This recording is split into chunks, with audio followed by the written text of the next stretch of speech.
Bonsoir Madame, Monsieur, bienvenue au sommaire de ce journal. Le Premier ministre, secrétaire général du RND, reçoit le secrétaire général du FLN.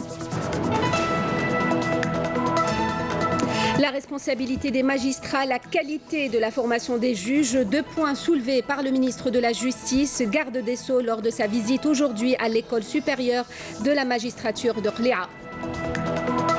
Journée mondiale de la dignité des victimes de la traite des personnes, l'Algérie annonce plusieurs mesures pour la prise en charge des victimes. La souveraineté du Sahara occidental sur son espace maritime au cœur de manœuvres marocaines. Pour le gouvernement sahraoui, toutes ces manœuvres pour contrer les décisions du tribunal de l'Union européenne buteront contre la volonté de l'opinion publique représentée au Parlement européen. Une initiative citoyenne à saluer, celle des jeunes habitants du cœur historique de Annaba. Une campagne de volontariat a donné une très belle image de la vieille ville. Ce sera à la fin de ce journal. On commence donc par cette information. Le Premier ministre Ahmed Ouyahia, le secrétaire général du RND, a reçu aujourd'hui au palais du gouvernement le secrétaire général du FLN, Jamel Oueld Abbas. La rencontre s'est articulée autour des questions nationales de l'heure et le vœu des deux parties de voir le président de la République, Abdelaziz Bouteflika, se présenter pour un nouveau mandat. Je vous propose d'écouter leurs deux déclarations. اللقاء صار في هذا المكان بالذات لأن جزء منه هو تبادل الآراء حول أوضاع البلاد، يعني بصفتي كوزير أول مع أخي السيد الأمين العام لحزب التحرير الوطني اللي هو يشكل القاعدة الجزء الأكبر من قاعدة الحكومة في المجلس الشعبي الوطني في البرلمان. فكانت فرصة باش نطالعوا على الأوضاع على الصعيد الاجتماعي، على الصعيد المالي، على الصعيد الاقتصادي، والحمد لله فيه بوادر بدأت تظهر لتحسن الأوضاع، والمعركة ما زالها مستمرة.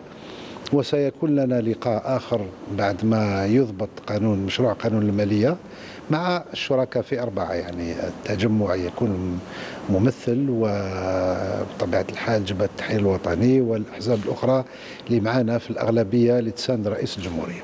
كذلك سلفنا مكتب الوزير الأول لنلتقي كأمنا عامون، وشاركنا نفس كاس تاع الشاي لنتكلم كحزبين حلفاء. احنا في التجمع الوطني الديمقراطي صار لكم سمعتونا نتكلم، وانا شخصيا نقول ان حزب التحرير الوطني حليفنا استراتيجي. لماذا؟ لاننا حزب مثل اخواننا في جبهه التحرير الوطني لنا نفس المنبع اللي هو الخيار الوطني، ولنا نفس الغايه الساميه اللي هي مصلحه الجزائر. وهذا اللي خلانا والحمد لله على تقريب نفس النمط في كل القضايا، بما في ذلك القضية الهامة للمستقبل اللي كما تفضل سي جمال ذكر موقف حزب التحرير الوطني، اللي كذلك تعرفوا موقف التجمع الوطني الديمقراطي اللي هو أننا نساند أو نطالب أو نناشد فخامة السيد رئيس الجمهورية لقبول بتضحية إضافية في الانتخابات لسنة 2019، ونكون في التجمع وفي الجبهة ومع قوى وطنية أخرى سندا قويا له إن شاء الله إذا كان قبل يستجاب لهذا النداء اللي هو أملنا. زيادة على هذا كانت لنا فرصة أن نتحدث على أوضاع الدولية، لأن الشيء اللي يوقع في الساحل، الشيء اللي واقع في الشرق الأوسط، الشيء اللي واقع في العلاقات ما بين الكبار، هذا كله له صلة وله علاقة مباشرة أو غير مباشرة مع أوضاع الجزائر، مع مستقبل الجزائر. لقاء مثمر وتكلمنا يعني على الأوضاع الراهنة على البلاد. الأفلان هو الحزب الأول مع حليفه الRND كحزب أول اللي هو الركيزة الأساسية للحكومة. الأوضاع الراهنة معروفة اقتصاديا اجتماعيا وكذلك سياسيا. منذ 1999 أقول احنا اليد في اليد مع المترشح آنذاك السي عبد العزيز بوتفليقة. احنا مطلعين أكثر من غيرنا على ما أنجز في هذه 20 سنة. لهذا أنا اسمح لي الأخ وتطرقنا للأوضاع الحالية فيما يتعلق 2019 ونقولها بكل صراحة، لأن احنا تكلمنا والأراندي كذلك الأمين العام نفس الصوت هي الشيء اللي أنجز في هذه 20 سنة كرصيد للبلاد، كرأس مال للبلاد للمستقبل. احنا نرى المستقبل، والمستقبل ما نبنيه إلا على الموجود، والموجود الحمد لله في 20 سنة اللي شرف عليه وسيره هو السيد الرئيس عبد العزيز بوتفليقة. لهذا أنا عاود كررت ونكرر مرة أخرى رغبتنا أملنا أن السيد الرئيس يواصل هذه المهمة نتاعو من بعد 2019 لنضمن المستقبل للأجيال الصاعدة من جهة، ونواجه التحديات تكلمنا عليها اقتصاديا اجتماعيا سياسيا. الحمد لله الشيء اللي تكلمنا عليه احنا مطمئنين ما قامت به الحكومة لحد الآن. خرجنا من الأزمة، ما نقولش باللي كل شيء راه وردي، ولكن ما ليس كل شيء أسود ولا أبيض، ولكن الحمد لله ارتياح.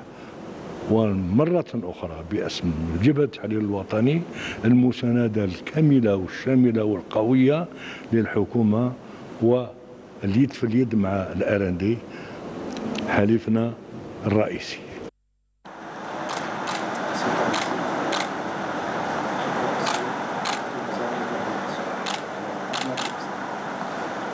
Le ministre de la Justice à l'École supérieure de la magistrature de Qli'a, en inspectant cet établissement, Tayyib Loh a tenu entre autres à insister sur la qualité de la formation des juges. Salem Kasser.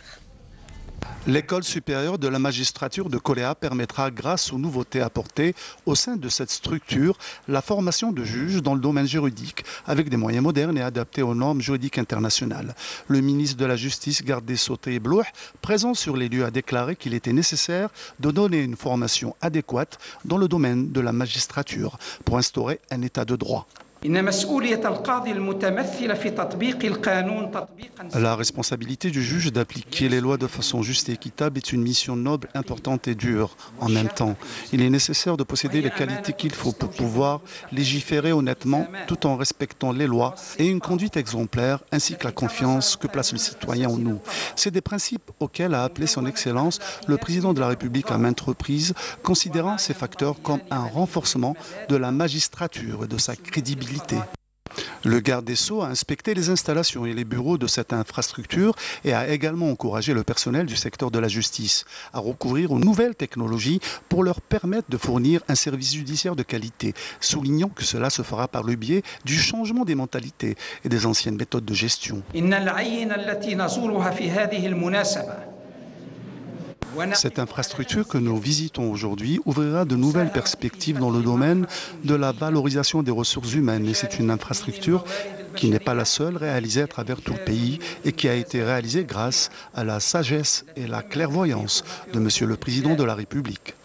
Par ailleurs, le but de rapprocher la justice des justiciables, le ministre a rappelé que 48 cours de justice ont été réalisés à travers tout le pays et dotés des ressources humaines et matérielles nécessaires, permettant ainsi à la justice de se conformer aux normes internationales en matière de jugement équitable. L'Algérie a célébré aujourd'hui la journée mondiale de la dignité des victimes de la traite des personnes. À cette occasion, plusieurs mesures ont été annoncées pour lutter contre ce phénomène. Les détails avec Abdelhalim Yaïch. Intervenant à l'occasion d'une cérémonie organisée au ministère des Affaires étrangères, le président du Comité national de prévention et de lutte contre la traite des personnes, Mourad Adjabi, a indiqué que plusieurs mesures ont été prises pour lutter contre ce phénomène, notamment le projet d'une instruction qui a été soumise au Premier ministre pour approbation, afin de donner un caractère officiel de prise en charge des victimes de la traite des personnes. Une instruction qui comporte essentiellement la prise en charge des victimes, ajoutant par ailleurs que le ministère de la Justice a donné son accord pour la mise en place d'un groupe de travail pour la préparation d'un projet de loi relatif à la traite des personnes.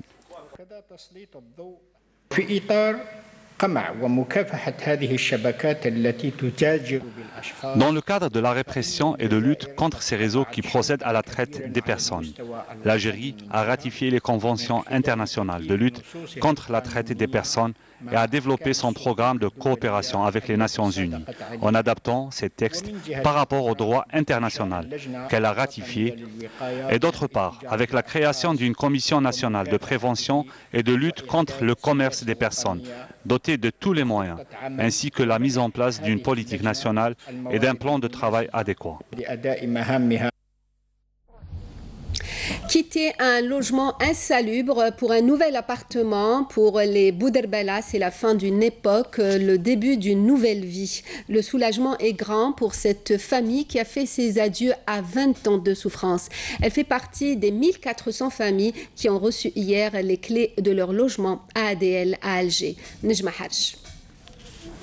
Sous ce toit de fortune s'abrite Jamel Bouderbala ainsi que sa famille depuis une vingtaine d'années. Dépourvue de moyens de vie et de sécurité les plus élémentaires, la maison qui se situe au cœur d'un quartier populaire d'El-Harraj se caractérise par son insalubrité et sa vétusté, un véritable calvaire.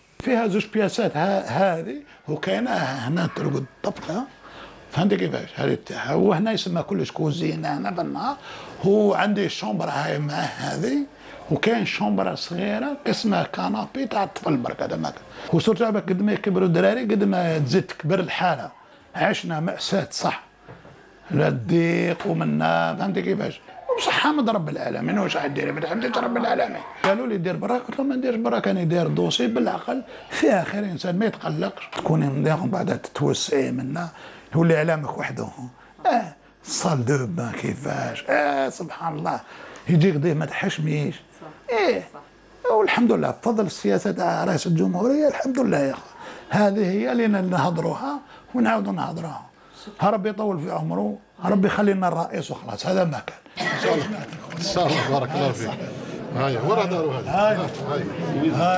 هاي بسم الله مبروك. Après avoir attendu toutes ces années, Jamel vient tout juste de bénéficier d'un nouveau logement de type ADL au niveau de la nouvelle ville de Sidi Abdellah. Une nouvelle habitation, pour lui, c'est aussi une nouvelle vie qui commence. واش الحاله بالنسبه لي كنت ساكن وراك دابا شي بعيد الحمد لله الانسان فضل رب العالمين وانتم فخامه رئيس الجمهوريه اللي دار هذا المشروع هذا الحمد لله ربي ان شاء الله يحفظكم لا صبرنا الحمد لله اللي صبرنا الحمد لله وحنا كما قلت هذا برنامج ماشي تاعنا هذا برنامج رئيس الجمهوريه جاب هذا دروك رانا بشويه نحلوا الغبن على الناس والحاله تطول الناس تصبر شويه لكن لما يجي الفرج راك تشوف البنت ان شاء الله تقرا هنا وتكبر هنا واللي ما داوش ثاني ان شاء الله يصبروا كيما نتوما وحنا ما علينا المجهود باش الناس تدخل والباقي على راه. Le rêve se réalise enfin, un rêve qui pourtant semblait inaccessible il y a quelques années. فرحانين بزاف استنينا ديري والحمد لله رب العالمين. انا الدراري كانوا لو بلو جون الى 39 دركا. الحمد لله راني فرحانه العقوبه اللي مازال ما داوش ان شاء الله ربي يفرحهم كل يوم ان شاء الله. ما جاناش رقاد خلاص بالفرحه دوكا فرج علينا رب العالمين الانسان دائما يحمد رب العالمين ويحمد وثاني يشكر مجهودات تاع الدوله منهم الرئيس الحق والوزير والجماعه بلا بهم حنا ما كاين والو هاك جو كل ماشي هما حنا السكنه هذه ما تنجزش فهم كيفاش هما اللي راهم صارين على هادشي كثرتها نتمناو للسي عبد العزيز بوتفليقه ان شاء الله يزيد في النشاطات تاع الساكن هذه هي اخو. Une joie indescriptible, un soulagement pour cette famille, à l'instar des 1400 autres relogés. Une joie qui s'intitule désormais un logement décent pour chaque citoyen algérien. On reste avec les logements. Le ministre du Travail, de l'Emploi et de la Sécurité sociale, Mourad Zemali, a procédé aujourd'hui à Zemouri, dans la wilaya de Boumerdès, à la remise de plus de 300 logements au profit des travailleurs affiliés au FNPOS.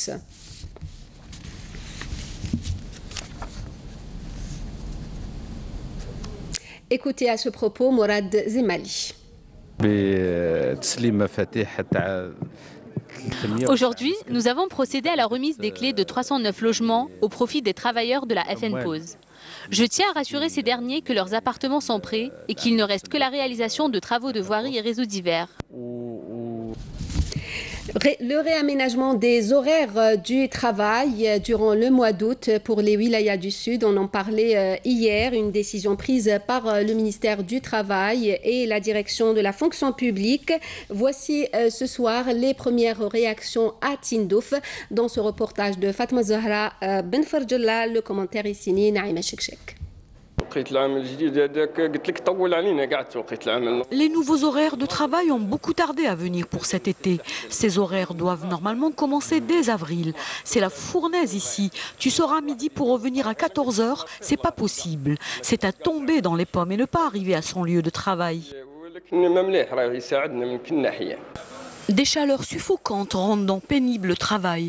Cela se passe dans tout le sud du pays où les citoyens luttent, surtout l'après-midi, contre le flegme qui les frappe en raison de cette pénibilité des températures.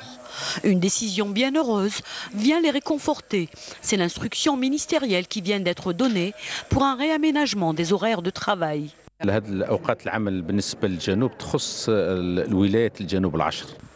Ces horaires de travail concernent les 10 wilayas du Sud. Nous avons pris cette décision car nous avons noté ces derniers jours de très fortes chaleurs au point où personne ne peut plus travailler dans ces conditions. C'est ainsi que nous avons modifié les horaires qui vont de 6 h du matin à 13 h. Dès le début de l'après-midi, il n'y a plus de mouvement dans ces régions. À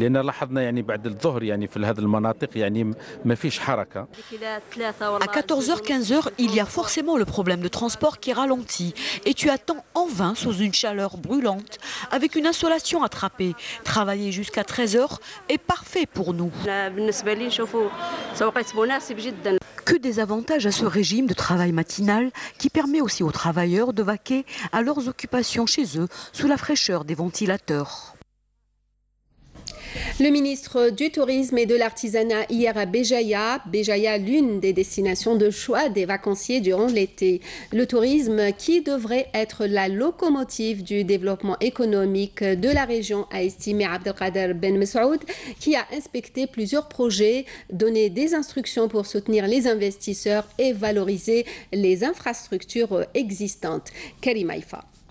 Une visite éclair du ministre du Tourisme dans cette wilaya où il a inspecté plusieurs projets comme cet établissement phare devenu emblème de la ville, à savoir l'hôtel des Hammadites, un établissement qui connaîtra dans les mois à venir un vrai lifting pour retrouver son lustre d'antan. J'ai constaté qu'il y a plein de projets de développement dans le cadre de tourisme. Il y a environ 100 projets ou 120 projets un grand projet d'envergure pour le développement touristique. Cela prouve que notre stratégie son Excellence Président de la République, pour le développement du secteur du tourisme est une stratégie qui est en marche et que nous sommes en pleine phase de la continuité de cette stratégie. Les signes de développement, comme vous le constatez, sont visuels par rapport à tous les programmes de développement qu'a vécu cette wilaya. Et pour l'argent et les deniers publics que l'État a pu débloquer pour cette wilaya, nous constatons que le développement marche et que le moteur de ce projet de développement sera effectivement le secteur du tourisme. Le ministre du Tourisme, qui a inauguré et inspecté des infrastructures hôtelières, a également mis en relief les atouts existants dans la région.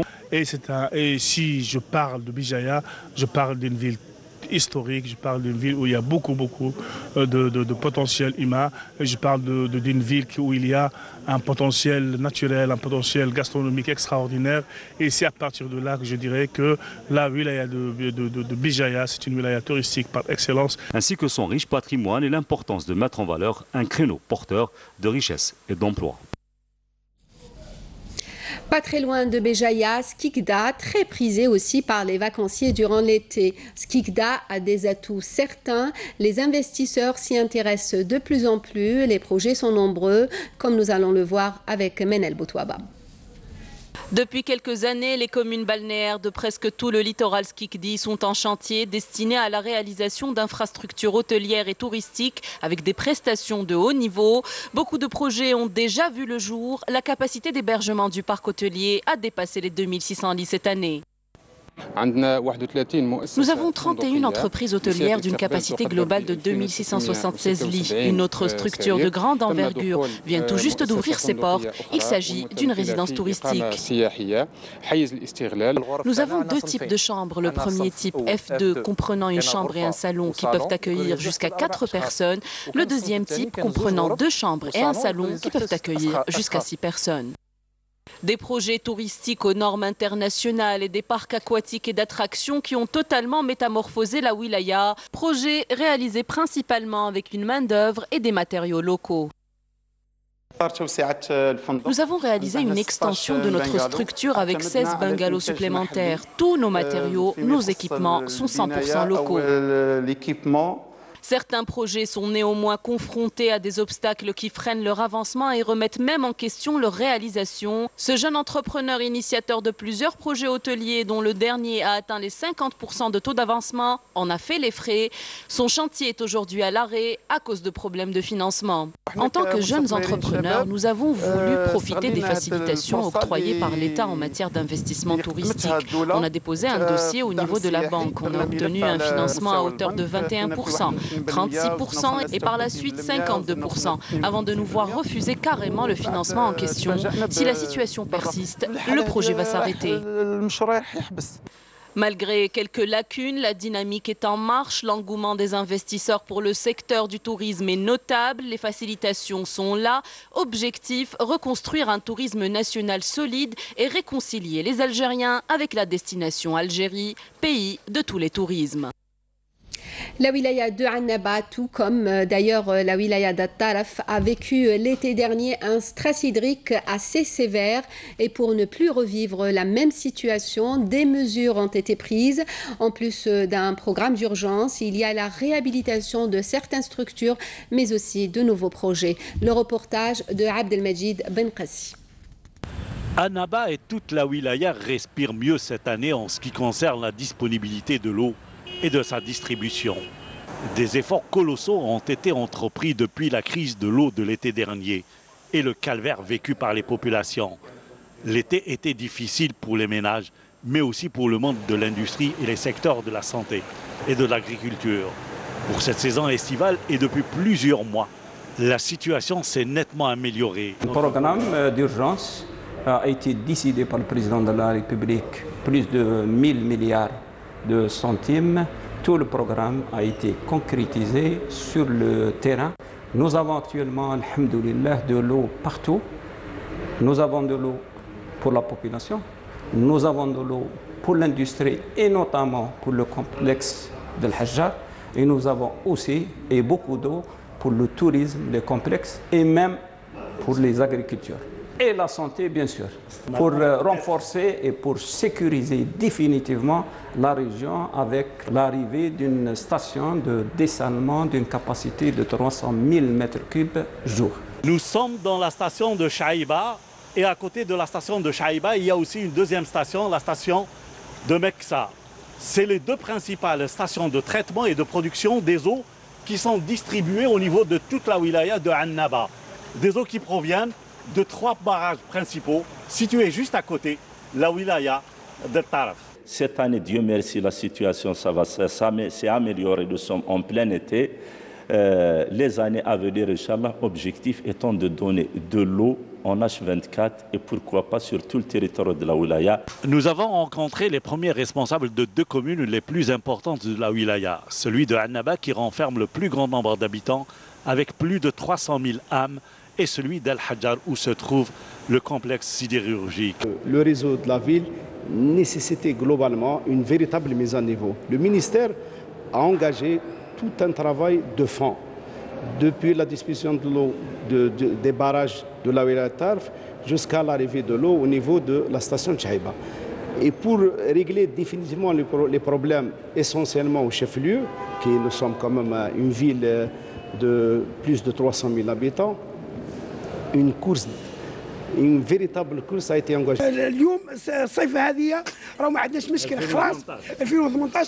Cet été, nous n'avons aucune pénurie d'eau, vraiment aucun problème, surtout à Al-Hajjar centre, mais aussi dans les quartiers environnants, tels que Atoui, 150 logements et 300 logements. Ils ont de l'eau au quotidien. Donc nous donnons quotidiennement de 25 à 30 000 mètres cubes jour pour le complexe sidérurgique El Hadjar. Cette année, l'eau est disponible. Avant, l'eau était distribuée par des citernes. Aujourd'hui, les choses se sont nettement améliorées. Oui, une grande amélioration.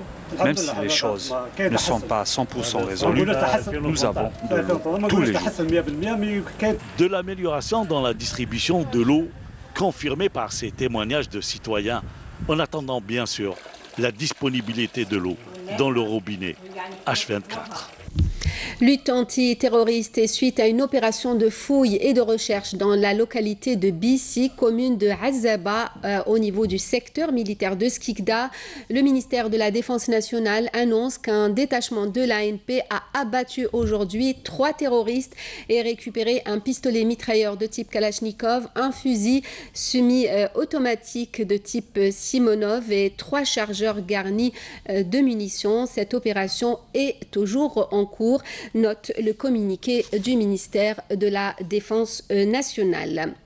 Je vous l'annonçais en titre, la souveraineté du Sahara occidental sur son espace maritime au cœur de manœuvres marocaines pour le gouvernement sahraoui. Toutes ces manœuvres pour contrer les décisions du tribunal de l'Union européenne buteront contre la volonté de l'opinion publique européenne représentée au Parlement européen. Fatima Zahra Ben Fadjallah, Nakhla Al-Arbi.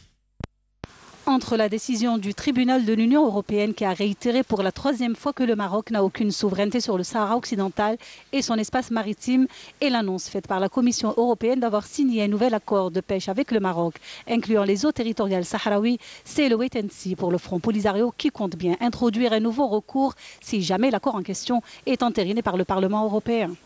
Toutes les manœuvres du Maroc pour contrer les décisions du tribunal buteront contre la volonté de l'opinion publique européenne représentée au Parlement européen et la justice. Le Sahara occidental ne relève pas de la souveraineté du Maroc et le Maroc n'a aucune prérogative pour signer un accord, quel qu'il soit. Entre-temps, les organisations sahraouies se mobilisent un peu partout, menant une campagne de dénonciation contre la spoliation des richesses naturelles de la Raste et contre la conclusion des nouveaux accords de pêche en violation de l'arrêt de la Cour de justice de l'Union européenne de février 2018. C'est pour cela que nous menons cette campagne. Nous essayons de toucher le maximum de personnes, notamment le peuple sahraoui, que ce soit sur les réseaux sociaux et même à travers le lobbying au niveau des pays où sont localisées ces firmes. Nous misons également sur l'Union européenne, d'autant que la Cour de justice européenne a jugé que les eaux adjacentes au territoire du Sahara occidental ne relèvent pas du champ d'application territorial de l'accord Union européenne-Maroc. Selon le responsable des relations extérieures du Front Polisario, les avocats travaillent actuellement sur le recours en responsabilité contre la Commission compte tenu de l'obstination européenne. Le préjudice réclamé se chiffre en effet en centaines de millions d'euros. Retour en Algérie et direction Annaba, le cœur historique de Annaba qui a complètement changé de visage. Fini la tristesse des façades et la saleté des ruelles. La vieille ville a retrouvé des couleurs, de la gaieté. Une réelle joie de vivre aussi dégage désormais grâce à une magnifique campagne de volontariat menée par les jeunes habitants de ces quartiers. Le reportage de Hicham Daou. Ce n'est ni Naples, ni Capri, ni Palerme. C'est la place d'Armes, le centre historique de la ville de Annaba. Ce quartier mythique, considéré comme le plus chaud de la ville, prend une nouvelle dimension grâce à la volonté des jeunes du quartier. Le 24 octobre, c'était une matinée d'un 24 octobre. Les habitants des rues Ahmed Chaouch et la rue des Surprises se sont mis à nettoyer les grandes artères. Les voisins ont adhéré à l'initiative en envoyant leurs enfants participer à la manœuvre. L'opération a commencé par la récupération des déchets ménagers.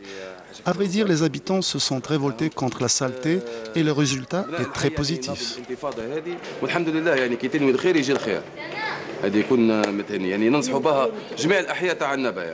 L'objectif c'est changer mentalité, نبدلوا عقليات.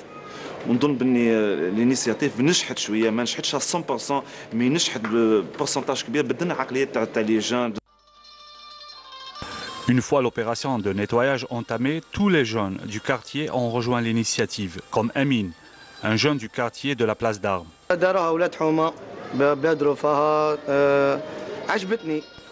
C'est une initiative des jeunes du quartier, mais j'étais absent. Mais ils m'ont laissé une petite parcelle afin que je participe à l'opération. J'ai commencé à décorer cette partie et j'ai fait appel à un artiste pour donner une touche artistique à l'endroit.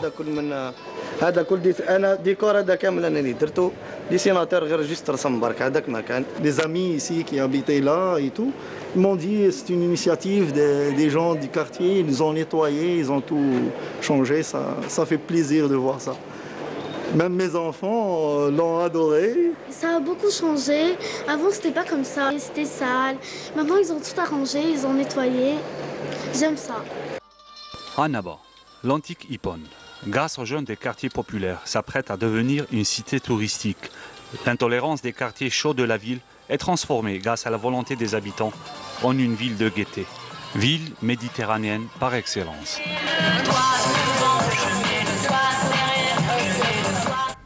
Et le rappel des principaux titres à la fin de ce journal.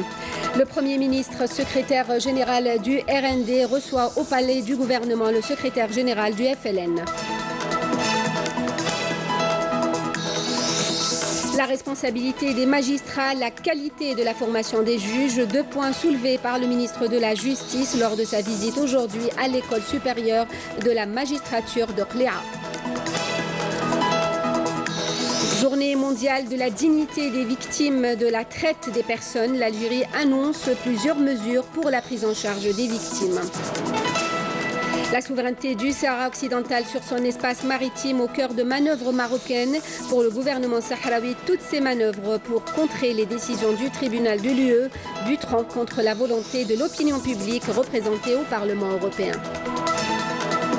Et puis, cette initiative citoyenne a salué celle des jeunes habitants du cœur historique de Annaba. Une campagne de volontariat a donné une très belle image de la vieille ville. Merci à vous de nous avoir suivis. Vous pouvez retrouver nos programmes sur notre site, la page Facebook et la chaîne YouTube de Canal Algérie. Pour le journal à 20h, l'édition en arabe demain à midi.